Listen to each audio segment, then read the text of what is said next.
નમસ્કાર, આપ જોઈ રહ્યા છો પ્રવેગ ટીવી. હું છું ગ્રીષ્મા. સમાચારની શરૂઆત કરીએ તે પહેલા નજર કરીએ હેડલાઇન્સ પર. આજે ભાજપ રાષ્ટ્રીય અધિવેશન કાર્યક્રમના સમાપનમાં પીએમ ફૂંકશે ચૂંટણીનો શંખનાદ, કાર્યકર્તાઓને આપશે ચૂંટણીમાં જીતનો મંત્ર.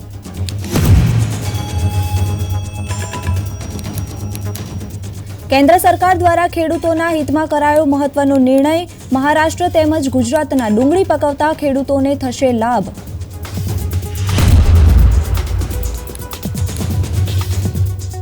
આજે ખેડૂતોની સરકાર સાથે ચોથા રાઉન્ડની વાતચીત, શંભુ બોર્ડર પર અડકશે આંદોલનકારી.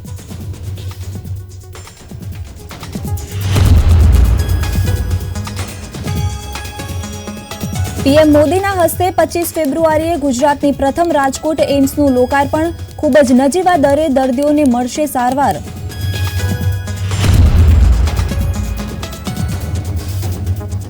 સુરેન્દ્રનગરના ફતેપુરા ગામે બાળકોને સ્કૂલમાં બંધ કરી દેવા મામલે શિક્ષણ વિભાગે ફટકારી નોટિસ, દોષિતો સામે પગલાં ભરવા નોટિસનો કરાયો ઉલ્લેખ.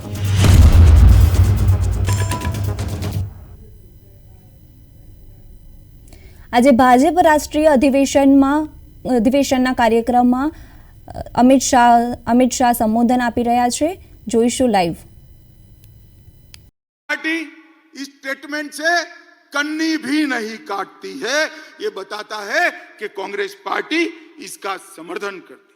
मां भारती का अपमान करने वाले जॉर्ज पुनिया का कांग्रेस के राजकुमार आशीर्वाद लेते हैं. जॉर्ज सोरेस जो भारत विरोधी है वो उनका समर्थन करता है. कोयम्बतूर बम ब्लास्ट को इंडी अलायंस इसके गुनहगारों को रिहा कर देती है और कांग्रेस के नेता पाकिस्तान में जाकर मोदी जी को हटाने के लिए पाकिस्तान की मदद मांगते हैं. पाकिस्तान की मदद मांगते हैं. जब धारा 370 मोदी जी ने हटाई, राहुल गांधी का 370 के समर्थन में जो बयान था वो पाकिस्तान ने यूनाइटेड नेशन में कोट अनकोट कर जोड़ा.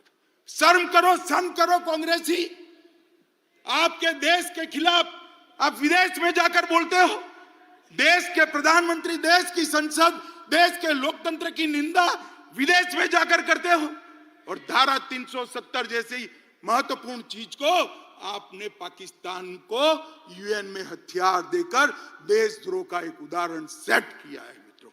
और मैं देश की जनता को कहता हूं, ये विभाजनकारी प्रवृत्ति जो आजादी के वक्त थी वो आज भी वहां पर है, उसमें कोई परिवर्तन नहीं हुआ. मित्रों, अभी एक कांग्रेस के शहजादे को किसी ने एक भाषण लिखकर दे दिया है. उनका तय है, हर भाषण वो 9 महीने तक बोलते ही रहेंगे. 9 महीने के बाद स्क्रिप्ट बदलता है. ये तय है उनका. अभी उनके हाथ में ओबीसी का भाषण किसी ने थमा दिया है. हर जगह ओबीसी पूछते हैं, हर सवाल ओबीसी के लिए. मैं इनको कहना चाहता हूं, भाई अच्छा ट्विटर रख लो, अच्छा शिक्षक रख लो और कांग्रेस पार्टी ने ओबीसी के लिए क्या किया है उसका जरा अध्ययन कर लो. आप जो बोल रहे हो वो आपके ही खिलाफ जा रहा है. मैं आज आप सभी को बताना चाहता हूं, 1957 में काका साहेब कालेलकर कमेटी ने पिछड़ों के लिए रिपोर्ट दिया. कांग्रेस पार्टी ने इसको कभी इंप्लीमेंट नहीं किया. मंडल आयोग बना 1980 में. मंडल आयोग को इंदिरा गांधी ने ठंडे बस्ते में डाल दिया. 1990 में जब इंप्लीमेंटेशन की बारी आई, विपक्ष के नेता नाते राजीव गांधी ने पार्लियामेंट में इसका विरोध किया. और मित्रों, ओडिशा में और जवाहरलाल जी ने 1951 में जातिवादी सर्वे का विरोध किया था. और भारतीय जनता पार्टी ने क्या किया? मैं पिछड़ा समाज की बात करता हूं, बड़े गौरव के साथ बात करता हूं. मित्रों, हमने इस देश को गौरव हो इस तरह से अति पिछड़ी जाति का प्रधानमंत्री देने का काम भारतीय जनता पार्टी ने किया. आज देश में पहला मंत्रिमंडल ऐसा है मोदी जी का जिसमें 27 मंत्री ओबीसी है. राज्यों को ओबीसी की सूची का संशोधन करने का अधिकार मोदी जी ने दिया. केंद्रीय विद्यालय, नवोदय विद्यालय, सैनिक स्कूल और मेडिकल इंजीनियरिंग के दाखलों में 27% आरक्षण पहली बार नरेंद्र मोदी जी ने दिया। ओबीसी की छात्रवृत्ति में 33% की वृद्धि नरेंद्र मोदी जी ने की। आईआईटी में ओबीसी छात्रों की ट्यूशन फी को माफ करने का निर्णय देश के प्रधानमंत्री नरेंद्र मोदी ने किया। नीट की परीक्षा में ओबीसी बच्चों का पहली बार अगर आरक्षण हुआ तो नरेंद्र मोदी जी ने किया। पेट्रोल पंप और गैस की एजेंसियों में 27% पिछड़ा वर्ग को आरक्षण देने का काम नरेंद्र मोदी जी ने किया। और ये जितनी भी गरीब कल्याण की स्कीमें बनी है उस सब में सबसे बड़ा बेनिफिशियरी अगर कोई है तो दलित, पिछड़ा और ओबीसी भाई है। राहुल गांधी, आप हमें क्या ओबीसी का कल्याण सिखाते हो? हम तो समाज के हर वर्ग को साथ में लेकर चलते हैं। जो पिछड़ा है उसको ज्यादा मिलता है, जो अकड़ा है वो अपने आप अपना शहर जाने देता है। मोदी जी ने इस देश की जनता का आह्वान किया, जिनको सुख है, संपत्ति है, ईश्वर की कृपा है, वो अपनी गैस की सब्सिडी छोड़ दे। 2 करोड़ से ज्यादा लोगों ने गैस की सब्सिडी अपने आप त्याग करी। मोदी जी ने करोड़ों गरीबों को फ्री ऑफ कॉस्ट गैस देने का काम किया। मित्रों, मोदी जी ने 10 साल के अंदर जातिवाद, परिवारवाद, भ्रष्टाचार, तुष्टीकरण को समाप्त कर दिया। इसके आधार पर राजनीति करते थे, इसके आधार पर अपनी राजनीति को आगे बढ़ाते थे। उनका स्वप्न, ये 4 आधारों पर सत्ता हथियाने का स्वप्न मोदी जी ने चूर चूर कर रख दिया। अब इस प्रकार के कलुषित मैंडेट वो प्राप्त नहीं कर सकते हैं। आज 10 साल में देश महान भारत, विकसित भारत का स्वप्न लेकर आगे बढ़ रहा है। दूर दूर तक सत्ता प्राप्ति की संभावना आज घमंड या गठबंधन को नहीं देखती है। इसके लिए वो लोग डिनायल मोड में आ गए, हर चीज में विरोध करते। धारा 370 और महिलाओं को अधिकार देने के कई मौके आए, वे विरोध करते रहे। 3 तलाक का विरोध किया, ओबीसी कमीशन का विरोध किया, कश्मीर में गुर्जर, बकरवाल, पहाड़ी वाल्मीकियों को रिजर्वेशन देने का विरोध किया। नारी शक्ति वंदन अधिनियम में भी कई सारे व्यवधान खड़े किए। हिंदू शरणार्थियों को नागरिकता देने का सीए का बिल, इसका विरोध किया।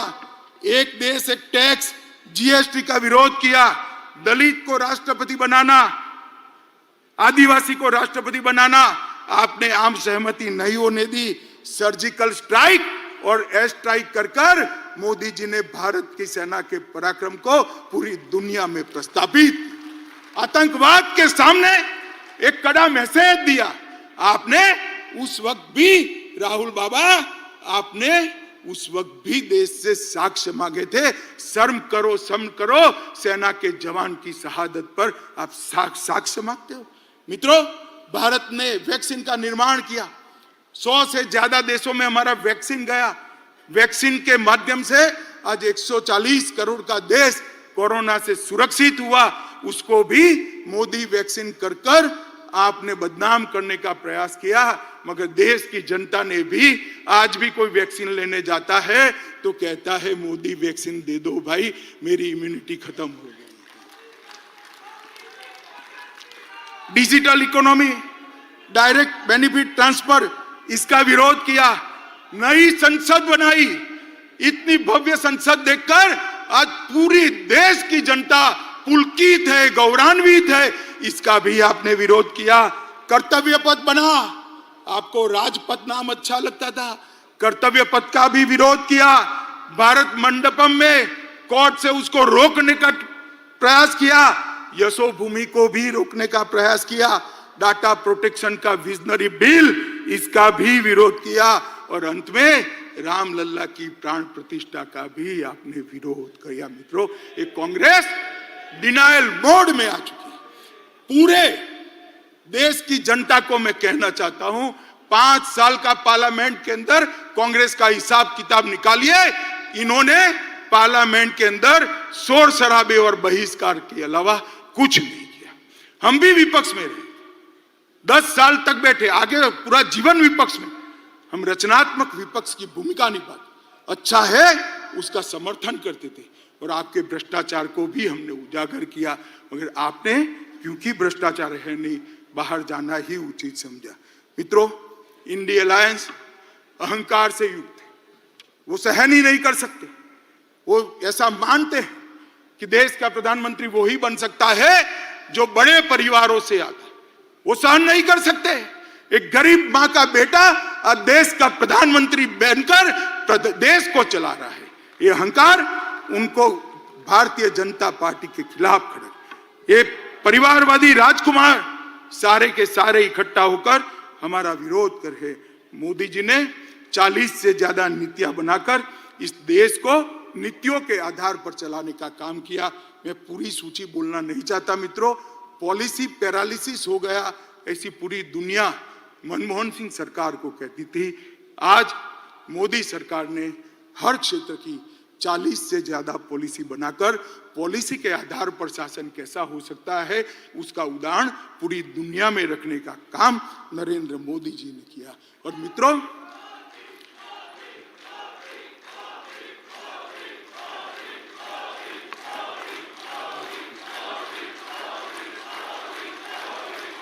भारत माता की। मित्रों, मैं और आप हमारे नेता के वखान करें, पत्रकार भी कहेंगे, एक घमंडिया गठबंधन भी करेगा, आपको ऐसा ही करोगे, मगर मैं आज देश की जनता का भी धन्यवाद करना चाहता हूं। आपने बार बार भारतीय जनता पार्टी को आशीर्वाद देकर, मोदी जी को आशीर्वाद देकर अपना समर्थन देता है। आज देश के 70 राज्यों में 17 स्टेट्स में एनडीए की सरकार है। 58% हिस्से पर, जिसमें 57% आबादी है, वहां एनडीए का रूल है। गुजरात में हम लगातार 6 चुनाव जीते, मध्य प्रदेश में 21 सालों से शासन में है, गोवा में 3 बार जीते, उत्तर प्रदेश में 2 बार जीते, उत्तराखंड में 2 बार जीते, हरियाणा में 2 बार जीते, अरुणाचल में 2 बार जीते, आसाम में 2 बार जीते, त्रिपुरा में 2 बार जीते, मणिपुर में 2 बार जीते और छत्तीसगढ़ और राजस्थान में भी 3-3 टर्म तक मैंडेट मिला था और फिर से चौथा मैंडेट छत्तीसगढ़ और राजस्थान की जनता ने दिया है। बिहार, महाराष्ट्र, मेघालय, नागालैंड और सिक्किम, वहां एनडीए को बार बार आशीर्वाद मिला। मित्रों, ये जनादेश जो है वो मैं मानता हूं मोदी जी का परिश्रम, मोदी जी की नीतियां, मोदी जी के परफॉर्मेंस पर 140 करोड़ की जनता का थप्पा है जो इंडिया अलायंस को नहीं दिखाई। भाई और बहनों, मैं अंत में इतना कहना चाहता हूं, अभी अभी इंडिया अलायंस वाले के जो नेता है कांग्रेस पार्टी, एक भारत जोड़ो यात्रा निकली। तोड़ना तो निवेदन तो आपके भारत तोड़ने के हैं, भारत जोड़ो यात्रा लेकर निकले। मैं उनको कहना चाहता हूं, किसी भी पार्टी के कार्यक्रम और यात्राएं, राजनीतिक कार्यक्रम, वो पार्टी का परिचय करा दे। कांग्रेस पार्टी आजादी के बाद जितने भी आंदोलन किए, सत्ता में वापिस आने के लिए की। भारतीय जनता पार्टी का 1950 से इतिहास है। हमने जब भी आंदोलन किए, देश के लिए किए, सिद्धांतों के लिए किए, जनता के लिए।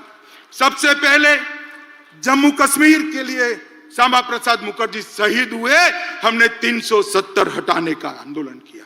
गोवा बचाओ का आंदोलन भारतीय जनता पार्टी ने किया। कच्छ का सत्याग्रह भारतीय जनता पार्टी ने किया। गौ हत्या पर प्रतिबंध लगाने का आंदोलन जनसंघ ने किया। आपातकाल के विरोध में हम लड़े। आसाम में घुसपैठियों के खिलाफ हमने पूरे देश को मोबिलाइज किया। राम जन्मभूमि का आंदोलन भी केवल और केवल भारतीय जनता पार्टी ने किया। भ्रष्टाचार के खिलाफ अडवाणी जी के नेतृत्व में हमने आवाज उठाई। तेलंगाना आंदोलन भी भारतीय जनता पार्टी ने किया और सबरीमाला का आंदोलन भी भारतीय जनता पार्टी ने किया। हमारी पार्टी ने कभी भी सत्ता प्राप्त करने के लिए आंदोलन नहीं किए हैं, जनता के परेशानियों के लिए किए, सिद्धांतों के लिए किए। और देश को सुरक्षित। अब हम सब ने देश की जनता के सामने जाना है, देश की जनता को स्पष्ट बताना पड़ेगा। एक और ये परिवारवादी पार्टियां हैं और दूसरी ओर एक गरीब मां का बेटा इस देश का प्रधानमंत्री बना है। आप किसको पसंद करें? एक और 60 साल से भ्रष्टाचार की गंगा जिस पार्टी से बहती है वो कांग्रेस पार्टी है और दूसरी ओर 23 साल से शासन में होने के बावजूद भी कपड़े पर एक भी दाग नहीं लगा, ऐसा नरेंद्र मोदी है। एक और तुष्टीकरण की राजनीति करने वाला एक घमंडिया गठबंधन है और दूसरी ओर राष्ट्रभक्ति और राष्ट्रवाद से ओतप्रोत भारतीय जनता पार्टी है। आप किसको सिलेक्ट करोगे? एक और कुछ बनने के लिए राजनीति में आए हैं और दूसरी ओर भारत माता को सर्वस्व समर्पित कर पूरा जीवन देकर काम करने वाले व्यक्ति है। एक और हर साल 3 महीने विदेश में वैकेशन करने वाला नेतृत्व है और दूसरी ओर 23 साल से एक भी छुट्टी न देने वाला कर्तृत्ववान नेतृत्व। एक और दिशाविहीन राजनीति है, दूसरी ओर एक युग दृष्टा नेता के नेतृत्व में महान भारत की रचना को आगे बढ़ाने वाली भारतीय जनता पार्टी है। देश की जनता को हमने बताना पड़ेगा, घर घर जाना पड़ेगा। मित्रों, मोदी जी ने आजादी के अमृत महोत्सव के वर्ष में हर भारतीय के मन में देशभक्ति की भावना जागृत की, हर युवा को आजादी के आंदोलन से वाकिफ कराया है और 75 वर्ष की सारी सिद्धियां इरिस्पेक्टिव ऑफ पार्टी देश की जनता के सामने रखी है। और सबसे बड़ी बात, आजादी के बाद जब अमृत काल में शताब्दी तक पहुंचेंगे तब महान भारत की रचना का संकल्प मोदी जी ने 140 करोड़ की जनता के मन में प्रत्यारोपण किया है। तो बहुत बड़ी बात है, एक सामूहिक चेतना, एक सामूहिक संकल्प और संकल्प को सिद्ध करने का सामूहिक पुरुषार्थ इतने बड़े देश में जागरूक कोई और ही कर सकता है। मित्रों, हमारा नेतृत्व, हमारा नेता संवेदनशील है। मोदी जी संवेदनशील है, हम सब जानते हैं, जनता की तकलीफों को जानते हैं, जनता की भावना को समझ। एक युग दृष्टा नेता है, वो कर्मठ है, कठोर परिश्रम करते हैं, कठोर निर्णय लेने में भी पीछे मुड़कर नहीं देखते हैं, चीन के सामने सीना तान कर खड़े रहते हैं और पाकिस्तान के घर में घुसकर सर्जिकल स्ट्राइक भी करते हैं। नोटबंदी, गरीबों के कल्याण के लिए नोटबंदी, यही नेतृत्व ने की। विश्व मित्र की भारत की छवि भी हमारे नेता ने ही बनाई। वैक्सीन के माध्यम से 100 से ज्यादा देशों के कोरोना काल में उन्होंने बढ़ा। मातृशक्ति को भगवान की तरह भक्ति से पूजा करने वाला नेतृत्व बहुत सालों बाद देश को मिला है। विधानसभा और संसद में 33% रिजर्वेशन नारी शक्ति वंदन अधिनियम से नरेंद्र मोदी जी ने लिया और जाति की कल्पना जो सदियों से इस देश में थी, इसको समाप्त कर गरीब, युवा, महिला और किसान, ये 4 वर्ग को समाहित कर साच अर्थ में संविधान की स्पिरिट को मोदी जी ने नीचे उतारा है, नीचे तक उतारा है। मैं मोदी जी को जानता हूं। मोदी जी दीपक की लौ की तरह है, जो खुद जलकर अंधेरों को काटने का काम करते हैं। जिस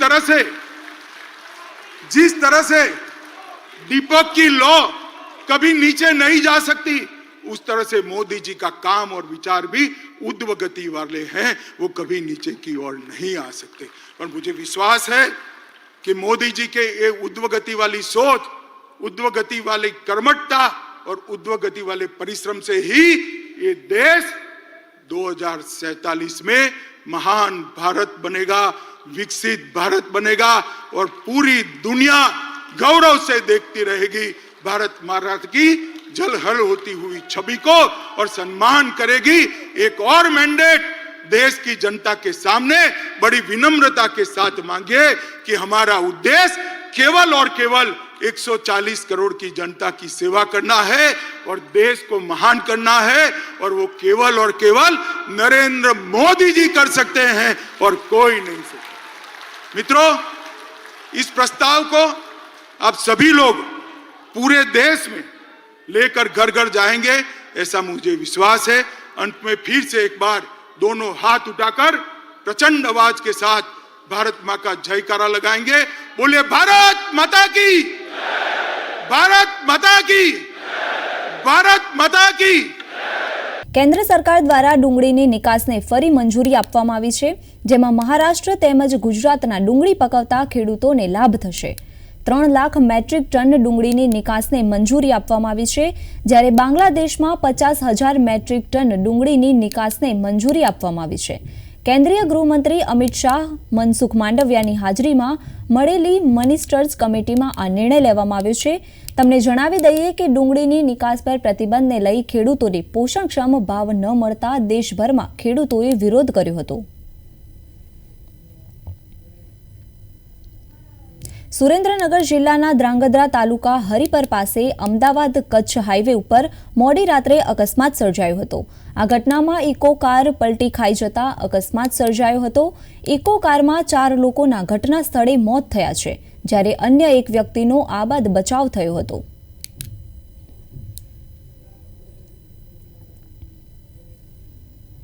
સુરેન્દ્રનગરના ફતેપુરા ગામે બાળકોને સ્કૂલમાં બંધ કરી દેવા મામલે સુરેન્દ્રનગર જિલ્લા શિક્ષણ વિભાગે નોટિસ પાઠવી ખુલાસો માંગ્યો છે। સાથે જ દોષિત સામે પગલાં ભરવાનો પણ નોટિસમાં ઉલ્લેખ કરાયો છે। ઉલ્લેખનીય છે કે સ્કૂલમાં અભ્યાસ કરતા બાળકોને શિક્ષકો શાળામાં બંધ કરી જતા રહ્યા હતા। ધોરણ 1માં અભ્યાસ કરતા અંદાજે 20થી વધુ બાળકો સતત રડતા ગ્રામજનોને જાણ થતાં હોબાળો મચી ગયો હતો। ગ્રામજનોએ તાળા તોડી બાળકોને બહાર કાઢવામાં આવ્યા હતા।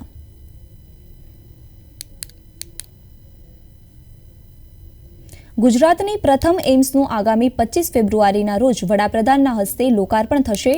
અંદાજે 20 જેટલા અલગ અલગ ડિપાર્ટમેન્ટ, જેમાં મલ્ટી સ્પેશિયાલિટી સેવાઓ દર્દીઓને ઉપલબ્ધ કરવામાં આવશે।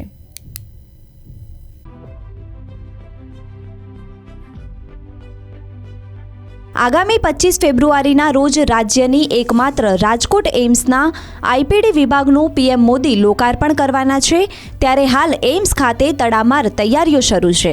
એવામાં અત્યાર સુધી એમ્સ ખાતે ઓપીડી વિભાગ જ શરૂ હતો, પરંતુ હવે 250 બેડનો આઈપીડી વિભાગ શરૂ કરવામાં આવશે, જેના કારણે અહીંયા દર્દીઓને દાખલ થવાની વ્યવસ્થા પણ થશે।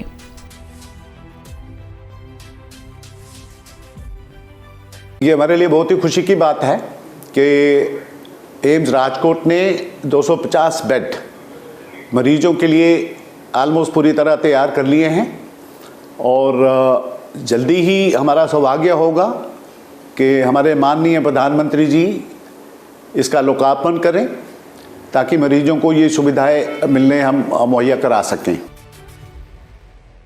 રાજકોટમાં 201 એકરમાં ફેલાયેલી all India institute of medical science લગભગ તૈયાર છે। શહેરના ખંડેરી પાસે હોસ્પિટલ બનાવવા માટે લગભગ 1,195 કરોડ રૂપિયાનો ખર્ચ થયો છે। હોસ્પિટલમાં general medicine, surgery, gynaecology, paediatrics, ENT, dermatology જેવા વિભાગો હશે। દર્દીઓની સારવાર માટે 70 ડોક્ટરો, 28 રહેવાસીઓ અને 400 નર્સિંગ સ્ટાફ હશે। હોસ્પિટલમાં 4 operation theatre, 2 ICU, 40 ICU bed અને 3 પોસ્ટમોર્ટમ રૂમ હશે।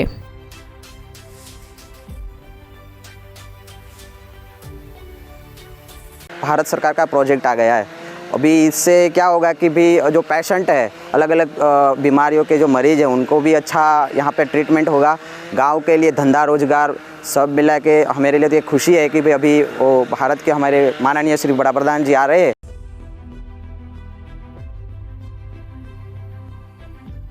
ગુજરાતની પ્રથમ VDIRL 3 લેબ રાજકોટ એમ્સમાં બનાવવામાં આવી છે।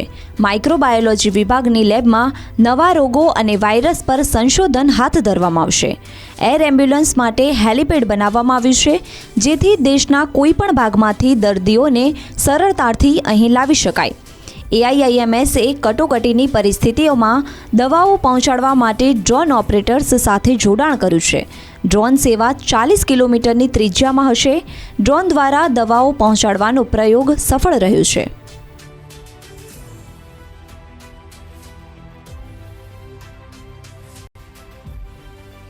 હોસ્પિટલનો કુલ વિસ્તાર 1,58,879 ચોરસ મીટર હશે, જેમાં 91,950 ચોરસ મીટરનું કામ પૂર્ણ થયું છે, જેમાંથી હોસ્પિટલ 77,435 ચોરસ મીટરમાં ફેલાયેલી છે. તેમાં 15થી 20 સુપર સ્પેશિયાલિસ્ટ વિભાગો, ઇમરજન્સી અને ટ્રોમા સેન્ટર્સ, આયુષ અને આઈસીયુ એકમો છે. મેડિકલ અને નર્સિંગ કોલેજ 27,911 ચોરસ મીટરમાં બનેલી છે. આ ઉપરાંત 51,198 ચોરસ મીટરમાં હોસ્ટેલ અને ક્વાર્ટર્સ છે.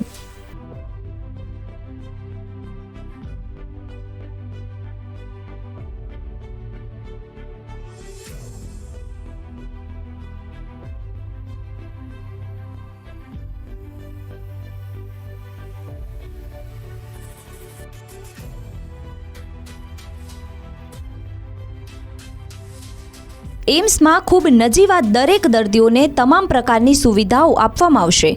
જોકે હજુ એમ્સનું સંપૂર્ણ કામ પૂર્ણ થતાં સમય લાગશે, પરંતુ ઓપીડી બાદ હવે 250 બેડનો આઈપીડી ડિપાર્ટમેન્ટ શરૂ કરવામાં આવનાર છે, જેને લઈને એમ્સ દ્વારા પણ તડામાર તૈયારીઓ કરવામાં આવી છે. બ્યુરો રિપોર્ટ, પ્રવેગ ટીવી. તો હાલ બુલેટિનમાં બસ આટલું જ. મને રજા આપશો. નમસ્કાર.